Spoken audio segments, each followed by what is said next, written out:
तो आज मैं साल 2020 में रिलीज हुई police horror film body cam की स्टोरी को एक्सप्लेन करूंगा। इस फिल्म की IMDb रेटिंग है 5.3 स्टार्स आउट ऑफ 10। इस फिल्म के डायरेक्टर हैं मलिक विटॉल एंड राइटर हैं रिचमॉन्ड रीडल। और दोस्तों, मैंने रिसेंटली पंपकिनहेड 1988 की एक क्लासिक हॉरर फिल्म को एक्सप्लेन किया है। अगर आपने उसको मिस कर दिया है तो आप उसको जाकर जरूर देखें, link is in the description. तो चलिए अब बिना किसी देरी के चलते हैं सीधा वीडियो की तरफ। फिल्म की कहानी लॉस एंजलिस शहर के पुलिस डिपार्टमेंट के ऊपर है। स्टार्टिंग में हम ऑफिसर केविन को नाइट पेट्रोलिंग में देखते हैं। वो थोड़ा सा स्ट्रेस्ड आउट था, एज आज के ही दिन पब्लिक ने पुलिस की ब्रुटैलिटी के खिलाफ प्रोटेस्ट किया था। नाइट में वो एक वैन को रोकता है जो कि बिना लाइसेंस प्लेट के चल रही थी। केविन ड्राइवर पर चिल्लाकर बाहर आने के लिए बोलता है, उसके ऊपर गन भी तान देता है। लेटर ऑन एक लेडी वैन से डरकर बाहर निकलती है और सडनली कोई अननोन एंटिटी ऑफिसर केविन पर हमला कर उसे उठाकर उसकी कार की ओर पटक देती है। अब हम 12 घंटे पहले के एक सीन को देखते हैं जहां पर रीने हाल ही में ड्यूटी पर आई थी। उसको कुछ दिन के लिए सस्पेंड किया गया था एज उसने एक सिविलियन पर बिना प्रोवोकेशन के हमला किया था। उसने अपने बेटे को एक एक्सीडेंट के दौरान खो दिया था जिसके ग्रीफ से वो जूझ रही थी। रीने को पुलिस चीफ कैस्पर एक रुकी ऑफिसर डैनी से मिलाता है जो कि उसका नया पार्टनर था। लेट नाइट रीने एंड डैनी को ऑफिसर केविन के पास जाने का ऑर्डर मिलता है एज वो रिस्पॉन्ड नहीं कर रहा था।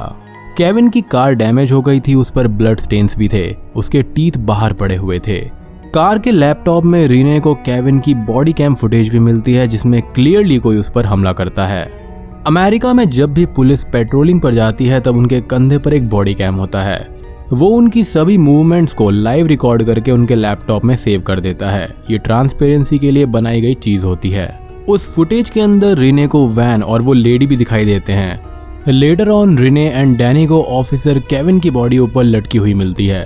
लेटर सभी ऑफिसर साइट पर आते हैं और रीने उस फुटेज के बारे में चीफ कैस्पर से कहती है, जिस पर वो सरप्राइज होकर ये कहता है कि कार के लैपटॉप में कोई भी फुटेज नहीं है और लैपटॉप फुली डैमेज हुआ है। बट रीने अपने वैन वाली थ्योरी पर कायम रहती है। अब उस वैन वाली लेडी के पैंट्स पर लगे हुए लोगों से रीने को ये पता चल जाता है कि वो लोगो एक हॉस्पिटल का है। तनीशा ब्रांड्स नाम की एक लेडी वहां पर एक नर्स थी और वो उसी वैन को चला रही थी। रीने एंड डैनी इस केस को और इन्वेस्टिगेट करने लगते हैं। वो तनीशा के घर पर जाते हैं जो कि 6 महीने से वीरान पड़ा था। घर के अंदर चेक करने लगते हैं और अचानक से कई सारे कॉकरोचेस डैनी के ऊपर गिरते हैं।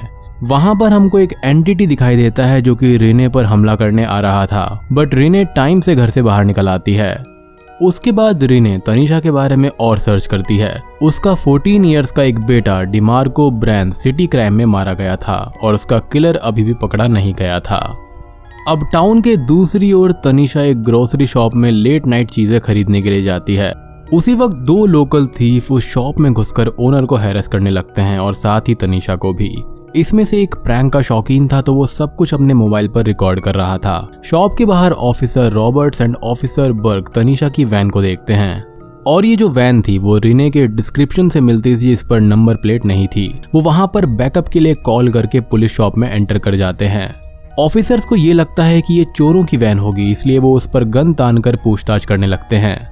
एक चोर पैनिक में ऑफिसर बर्ग पर गोली चलाकर तनीशा को होस्टेज बना लेता है और जैसे ही तनीशा पर हमला होता है शॉप की लाइट्स अपने आप फ्लिकर होने लगती हैं। वो चोर अचानक से ही हवा में लेविटेट होने लगता है और अंधाधुंध गोलियां चलाने लगता है।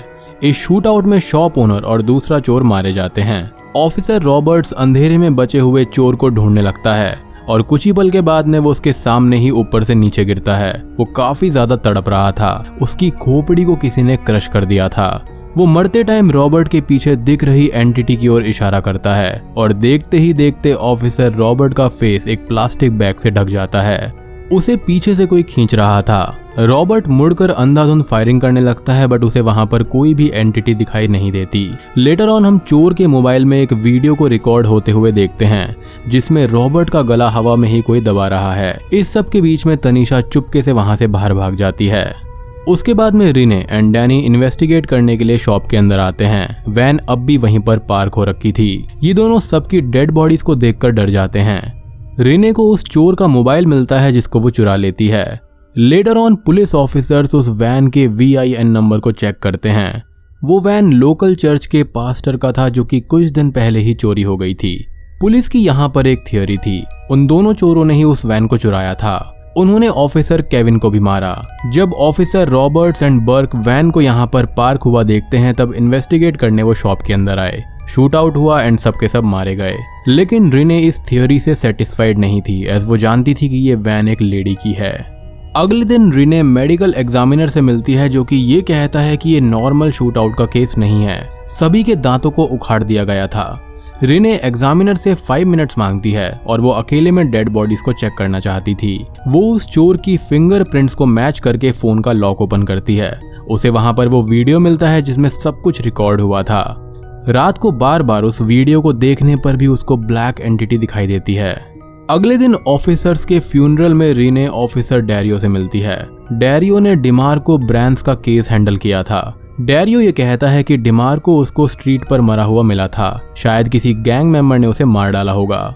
रिने लेटर ऑन डैनी को देखती है जो कि क्लियरली इतनी सारी डेथ से काफी ज्यादा स्ट्रेस्ड आउट था। वो फिर से अल्कोहलिक बन रहा था। अगले दिन रिने उस चर्च के पास्टर से मिलने जाती है जिसकी वो वैन थी।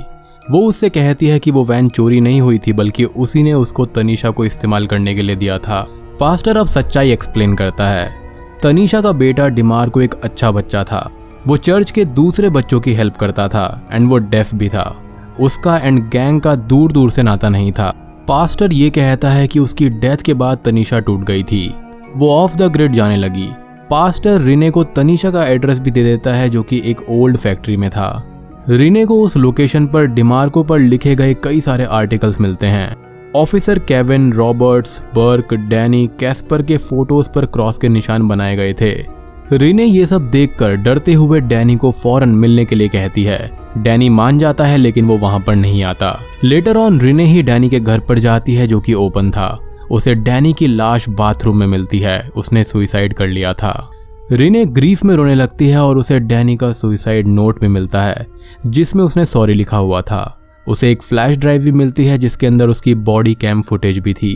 अब यहाँ पर 2 हफ्ते पहले डैनी, डैरियो, रॉबर्ट्स एंड केविन के साथ पेट्रोलिंग पर था जहाँ पर उन्हें एक गैंग वॉर की न्यूज मिली थी। वो साइट पर आकर सबको वार्न करते हैं और उसी लोकेशन से डिमार्को अपने घर जा रहा था।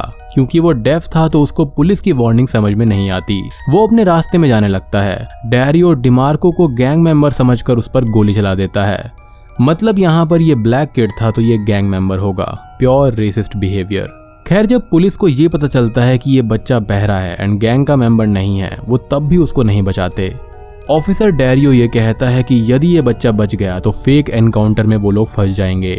इसलिए वो डिमार्को का गला घोटकर उसको मार डालते हैं और उसको एक ऑर्डिनरी सिटी क्राइम का लेबल दे देते हैं। बाकी पुलिस ऑफिसर डैनी को भी चुप करा देते हैं एज इन वो एक न्यू रुकी था। खैर रिने अब उसी ओल्ड फैक्ट्री पर जाकर पुलिस चीफ कैस्पर को वहां पर बुलाती है। वो सब कुछ उसको एक्सप्लेन करती है। लेकिन शॉकिंगली यहाँ पर कैस्पर ये कहता है कि वो सब कुछ पहले से ही जानता था एंड उसने ही इस केस को दबाया है। उसी टाइम ऑफिसर डैरियो भी वहां पर आ जाता है। वो रिने से फुटेज भी मांगता है। जब रिने उसको फुटेज देने से मना कर देती है वो उस पर गोली चला देता है। लेकिन रिने ने बुलेट प्रूफ वेस्ट पहना हुआ था इसलिए उसको चोट नहीं लगती। सडनली तनीषा भी वहां पर आ जाती है जो कि इनकी बातों को चुपके से सुन रही थी। वो कैस्पर से ये कहती है कि तुम्हें भी मेरा बेटा नहीं छोड़ेगा। और दोस्तों यहाँ पर खुलते हैं असली पत्ते। वो ब्लैक एंटिटी जो कि सभी पुलिस ऑफिसर्स को मार रही थी वो कोई और नहीं बल्कि डिमार्को का ही भूत था। वो अपने मौत का बदला ले रहा था। डिमार्को अचानक से ही कैस्पर को मार मार कर उसके दांतों को भी तोड़ देता है। इसी बीच रिने एंड तनीषा डैरियो से छुपकर फैक्ट्री में भाग जाते हैं जहां पर डैरियो भी उनका पीछा करता है। लेटर ऑन डिमार्को का गोस्ट भी डैरियो पर बुरी तरह से हमला कर उसको दर्दनाक मौत देता है। और इसके बाद रिने स्टेशन को इन्फॉर्म कर बैकअप बुलाती है। उस फुटेज को सभी से शेयर कर देती है। वो एम्बुलेंस में बैठकर हॉस्पिटल जा रही थी कि तभी उसको डिमार्को और उसके खुद के बेटे का गोस्ट नॉर्मल फॉर्म में दिखाई देता है, इम्प्लाइंग कि उन दोनों को अब पीस मिल गया है। वो आफ्टर लाइफ के लिए रेडी हैं। ऑफिसर रिने कोर्ट में चीफ कैस्पर के खिलाफ गवाही देती है जिससे उसको जेल की सजा हो जाती है और बूम, ये फिल्म यहीं पर खत्म हो जाती है। तो दोस्तों ये थी बॉडी कैम फिल्म की कहानी। स्टोरी काफी ज्यादा स्ट्रेट फॉरवर्ड है। ये यूएस की पुलिस की brutality, systematic racism and grief में स्ट्रगल की कहानी है। सस्पेंस से भरी हुई फिल्म है जो कि मुझे काफी अच्छी लगी। तो दोस्तों उम्मीद करता हूँ कि आपको ये वीडियो पसंद आई होगी। पसंद आई है तो एक लाइक कर जरूर जाना। चैनल पर नए हैं तो सब्सक्राइब कर दो, क्योंकि अभी भी 50% से ज्यादा लोगों ने सब्सक्राइब नहीं किया है। आपका एक सब्सक्राइब बहुत ज्यादा मायने रखता है और आप अपने ओपिनियन कमेंट बॉक्स में लिख भी सकते हैं। तो मैं आप सबको मिलता हूँ अगली वीडियो के साथ में, तब तक के लिए